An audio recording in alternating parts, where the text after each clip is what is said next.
it's Yobliz Grace. Welcome to my platform. And today I'm going to be talking about service. This one affects everybody, whether you're a pastor, you're a member, a brother, a sister, a mother, parents, children, governor, prime minister, everybody. So don't think because you are a clerk, because you are a subordinate, that's why you're saving. Even when you become a manager, you will save. Don't think because you are in charge, that's why you are saving. When you become a parent, the service increase. So service is what we do all the time. All the time. It is part of our life. So parents, please train your children to save. Train your children to perform duties and services to someone, to you, to an organization, to their society, to their community. Service. Service anyway is an attitude. It's an attitude. Because sometimes you're being trained in this manner. Your parents try to push you, try to do everything to make sure you become a child that serves. But most of the time, we refuse that kind of training. Especially in developed countries where children are even left to do whatever they like. I remember I was in a class one day. One of my co-students said, we were discussing about discipline with our teacher, and the tutor said, these days children are allowed to do whatever pleases them and all. And this elderly white lady in my class said, but she's surprised at what is happening these days.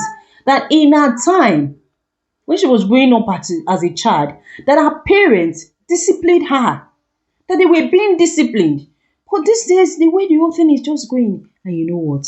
It is a sign of the end time. Anyway, if you're a parent, I know most of us, we are trying, but let's try more.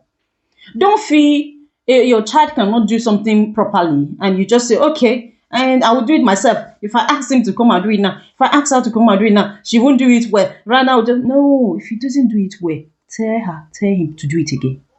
That is training. That is training. If he's going to spend the whole year there, let him spend the whole year there. Let her spend the whole year there.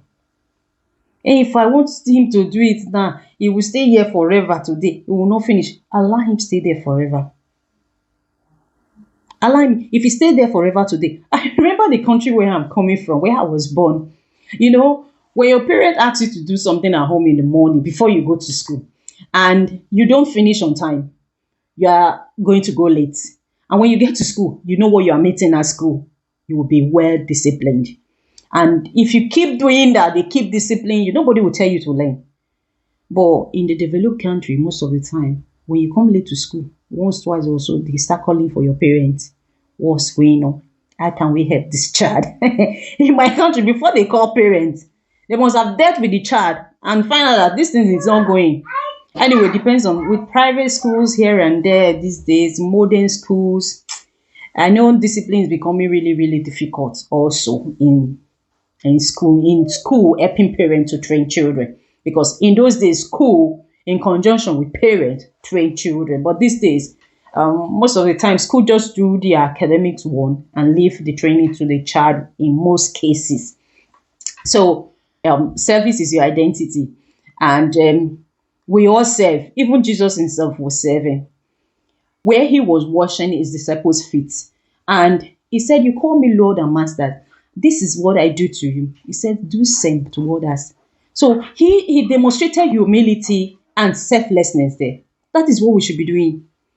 And like I said, service is your identity, is your badge. In some cases, it tells how you were brought up, if you were well trained or not. And in some cases, it just simply tells if you're really a Christian or you're not. Sometimes you don't need to tell people that you're a Christian before they know that you're a Christian by your service. Serve. It is easier to serve than to save. Service is an attitude. It is not the incentive, the payment, the wages that determine your service. Because sometimes I hear people saying, how much am I being paid? they don't pay me well, how much do I earn? But you asked for the job and they gave it to you. So why are you not saying how much are you being paid?